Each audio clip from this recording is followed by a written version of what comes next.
Expect him to feel a little defeated, a little gaunt, anything like that. But it wasn't that case. He appeared confident. He stood tall. But most importantly and most notably, when he walked inside the courtroom, the first thing that he looked at was his family. In terms of presenting the electronic evidence or getting their witnesses lined up, it may be part and parcel of the defense's strategy to push this case to trial as quickly as possible. Meanwhile, there are other reports that Diddy has stopped eating. This could be because he isn't enjoying the food, but it also could be because he's paranoid that someone is out to get him and may slip poison into his food. He wasn't dragged in. He walked, chin high, like a man still owning the room. The courtroom stared, but Diddy looked straight ahead, unfazed and unshaken. He'd even smiled at his daughters, as if this were a family gathering, not a federal hearing. But don't mistake poise for protection. That orange jumpsuit doesn't lie. The empire is under siege. Yeah, Jesse, it was pretty interesting because I think, we have seen many photos, videos of Sean Combs, aka Diddy, through the Associated Press, through Instagram. And so to see him kind of in person after being in jail for 3 weeks now was pretty interesting, to say the least. And I say that by being that you would expect him to feel a little defeated, a little gaunt, anything like that. But it wasn't that case. He appeared confident. He stood tall. But most importantly and most notably, when he walked inside the courtroom, the first thing that he looked at was his family. As soon as he saw his family, he just lit up. Another thing to note too is he wasn't shackled, but he was wearing a khaki prison-like jumpsuit when he appeared inside court, and his family appeared on their end very just happy to see him. Now, I will say, when I was inside the courtroom, I was a little bit towards the back right side of the gallery, and so for seeing Sean Combs, I had to look through a few heads and stuff like that. But again, he appeared just kind of confident walking inside that courtroom, and it might have just been the look that his family. They tried to offer a $50 million estate as collateral gated mansion security, all the works, but the court said not enough because this isn't about money anymore. It is about control manipulation and danger. Even private jets are off limits. Diddy may have ruled hip hop, but in here, he is just another case number, and no one is above the law. Janice Combs, who sat by Justin, then it was followed by Chance, the twins, Jesse and Delilah, Quincy, and then Christian Combs, aka King. And so again, once they all saw their father, they all smiled at him, waved at him. And even when we were all leaving the courthouse today, Diddy just blew kisses at his mother and his family members. They didn't say much of anything. I wasn't outside when they had first entered the courthouse, so I'm not sure if they said anything to the press. Previously, they had been very quiet whenever they had entered the courtroom, so I assume it'll be kind of like that as well too. Inside jail, he is not eating not because of hunger strikes, but fear that his food is being poisoned, whether it is paranoia or guilt. It is haunting him. He has lost the luxury of trust. No entourage, no assistance, just guards, cold meals, and steel bars. Even in silence, the pressure is loud, and it is only the beginning. While a lot of us were kind of expecting there to be arguments about the bail or the bond, that really didn't happen. And the judge ordered that the defendant, Sean Combs, stay inside the MDNC, which we know the Metropolitan Detention Center in Brooklyn, New York. And so as far as what we know now is that we know May 5th is going to be the date, tentatively, that the trial does begin. So we have a lot of stuff that we're expecting to see. So the data mainly still has to be extracted. Now, the government was kind of talking about just some of the devices are a little bit older, so the government in turn is kind of catching up to the technology there. But they say at the airport they seized 9 different devices. 7 of those have been extracted so far. At Miami, 36 different devices were seized. 29 were extracted. And in LA, 51 devices were seized. 24 have been extracted. They say the 8 terabytes of data, that information could come about in the next 2 weeks or so, and they're working on the production, another production of the subpoena returns. And so the defense pretty much didn't object to too much inside the courtroom today. Agnifilo also appeared kind of confident during his arguments. I know a lot of people were kind of expecting for the bail or bond argument to be happening, but that didn't happen, and it appeared that the defense kind of, I'm trying to find the right word here, but they were pretty much complying with all the prosecution's arguments and plan to kind of have everything all good and set to go by May. Now, by the time the end of the year is to happen, I forgot, like one big turn right here. They did mention that a potential superseding indictment. His team wants a quick trial, but the feds, they have got 8 terabytes of digital evidence that is years worth of messages, calls, photos, and secrets. You do not rush that, and you definitely do not bluff with the federal government. Diddy's lawyers want speed, but prosecutors want precision, and one mistake could open the floodgates. This trial is a time bomb. I'm joined once again by our general counsel here at Law and Crime, Elizabeth Vulai, but also I am joined by criminal defense attorney Nima Rahmani. Good to see you. Thanks so much. Happy to have you both here. Nima, I'll start with you. I mean, the idea of a May 2025 trial date, and we talked about it before on the show, that Sean Combs, if he thinks he's going to be locked up, obviously wants to go to trial as soon as possible. I get it. He's kind of putting the prosecution's feet to the fire. But you heard Elizabeth, terabytes of data, all this to go through, a production schedule. This really going to happen in May, this trial? Probably not, but Diddy's lawyers may want to jam up the government if they think there's any chance they're not ready in terms of presenting the electronic evidence or getting their witnesses lined up.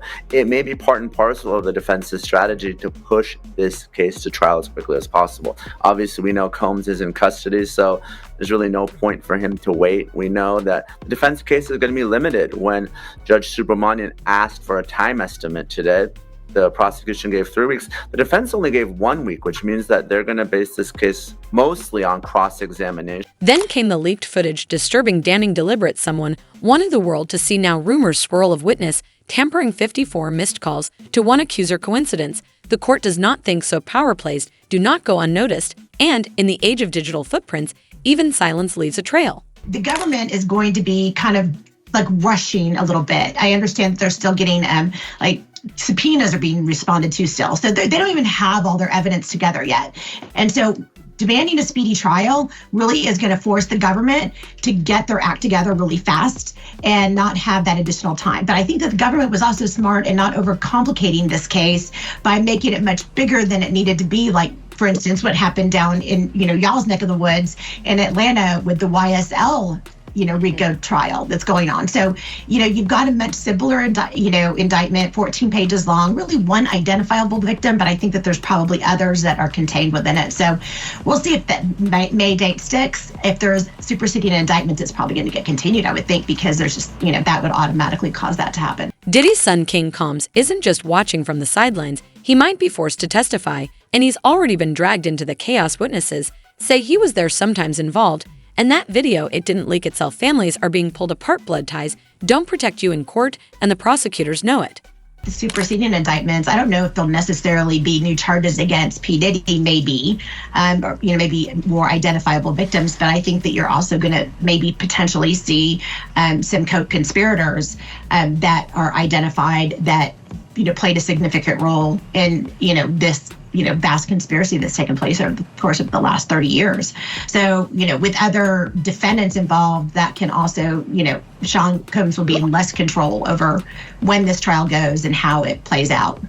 Well, let's talk, though, about the fact the feds don't play. I mean, generally, they don't bring a case until they have their ducks in a row and the evidence ready to go. And so I have to believe that, yes, some of those things might cause delays, and it's a great defense team. But I also think the feds are well prepared with evidence on hand to proceed against him.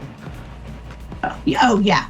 They took their time on this. For decades, Diddy danced above scandal fame, acted like armor, but not anymore. This isn't TMZ, this is federal court, where lawyers wear wiretaps like watches and subpoenas come before sunrise. The shield of celebrity has shattered now. It's about truth, not hits, and the audience is a jury, not fans. What they probably want to do is push this case as quickly as possible, because we know under the Speedy Trial Act, unless they waive time or time is excluded, the government technically has to get this to trial within 70 days. So let me just follow up on that. If he's hit with a superseding indictment, right, and we don't know what those charges could be, we don't know if there could be multiple defendants, we don't know if they're respect to potentially minors. No, am I crazy to think that there's no way this trial is then going to happen in May? It's unlikely, especially if there's a superseding indictment involving minors, because minors present a completely different set of circumstances. Because we know through his lawyers, Combs is arguing that the sexual activity happened but it was consensual. Of course, for sex trafficking, you need one of those three elements: force, fraud, or coercion. Obviously, minors cannot consent to any sexual activity, so that would be a very different defense entirely. The defense would have to be that the activity didn't happen at all and the individuals are lying. So I think that's going to be the potential game changer if we do get the minors wrapped up into a superseding indictment. And we know, at least if you believe the civil attorneys, there are 25 minor victims, one of which is as young as 9. And those suits haven't been filed yet, but that's what Tony Busby, this Texas attorney, has indicated. It's not just one woman or 2 more are coming forward, names we've heard for years, Cassie Kim and others, who stayed silent. Now their stories are aligning different years, same blueprint, power, fear, control. It's starting to look like a pattern, and prosecutors love patterns because juries understand them. We've got an attorney with us now. We have Ariel. She's joining us now. So who do you think that this star is, that we've got this unidentified male? And how could this be impacting the case? I know who it is, which I'm not going to say out of respect. But how is it going to impact the case? I think the impact would be more so if that person was revealed. It would be, I think, shocking to everyone, kind of shocking, but not shocking at the same time. And I think it would just goes to show about the pattern of Mr. Combs' behavior against other people, like Mrs. Ventura and like the person that was in the video. I think it's more so about him being a flight risk than tampering. We have seen some evidence where he, specifically with one of the members of Dirty Money, as we all know, Don Richard had filed a lawsuit against Diddy. And then the other member of that Dirty Money group came out and essentially undermined her claim and said, oh, well, I didn't see anything. I don't know anything about this. And then we later found out that Diddy called her 54 times in a row.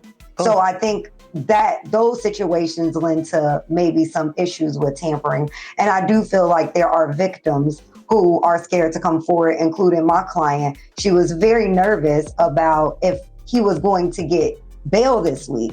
And once I told her, and then come after people, including her and some of the other individuals, and she was very relieved when he did not receive bail. So I think the issue is a combination of things, not only tampering, but more so of a flight risk. The man behind Bad Boy Records may have been orchestrating more than music private jets, late night calls, NDAs, hush money. Now they're all exhibits in a case. What looked like business was something darker. Even his closest allies are distancing themselves, because when the beat stops, the truth gets louder, and Diddy can't remix this one. A lot of situations, you know, again, in America, we have innocent until proven guilty, but then there's a certain amount of guilty and a certain amount of innocent. So I think we're leaning more towards the guilty side just because of what we've seen in the past with Mr. Combs' behavior, what we've seen in terms of the sheer amount of plaintiffs in civil court who have filed cases against him, as well as, like I said before, him being a flight risk and having the means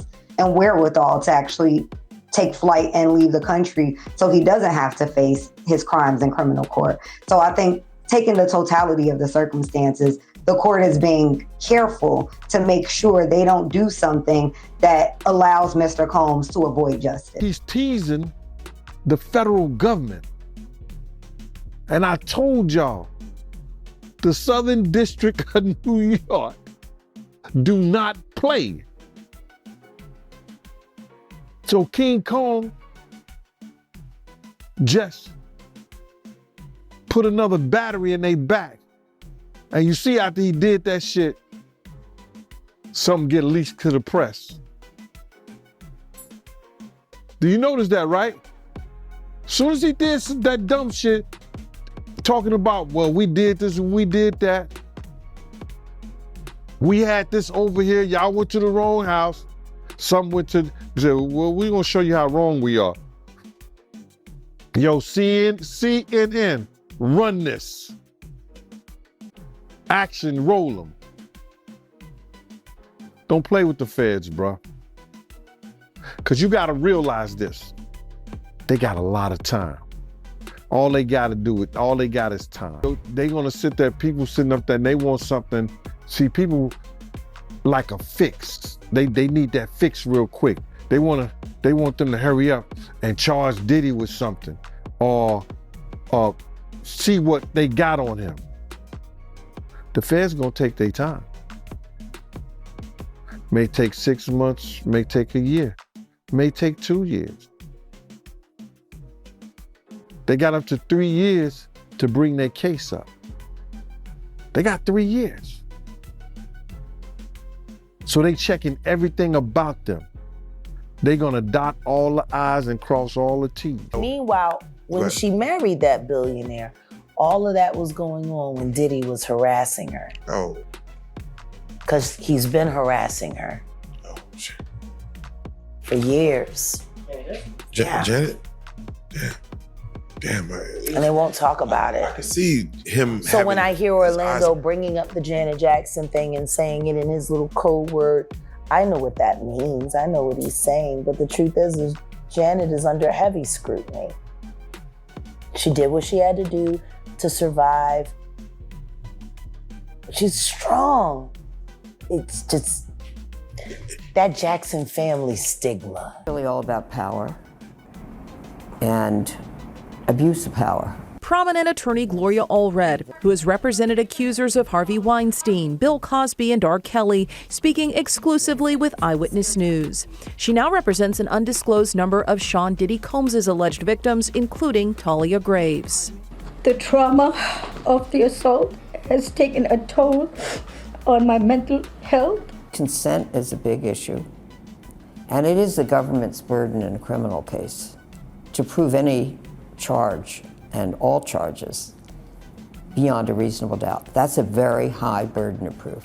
Combs is now asking a federal judge for a trial date next April or May, and we could see ex-girlfriend Cassandra Cassie Ventura take the witness stand. This despite an undisclosed settlement reached one day after Ventura filed a lawsuit against Combs last November, accusing him of rape and abuse. Even if there are confidential civil settlements, there's always an exception in the law. They can still testify in a court of law if they are subpoenaed to do so. The judge isn't swayed by his legacy. The prosecutors aren't starstruck. This isn't a press tour. It's prosecution, and if convicted, this could be the final curtain. No tour, no brand deal, no redemption arc. Just years behind bars and a legacy in ashes. He built a kingdom off power and influence, but every empire falls, and this one's crumbling fast. And thanks for watching this video, guys. Bye, take care.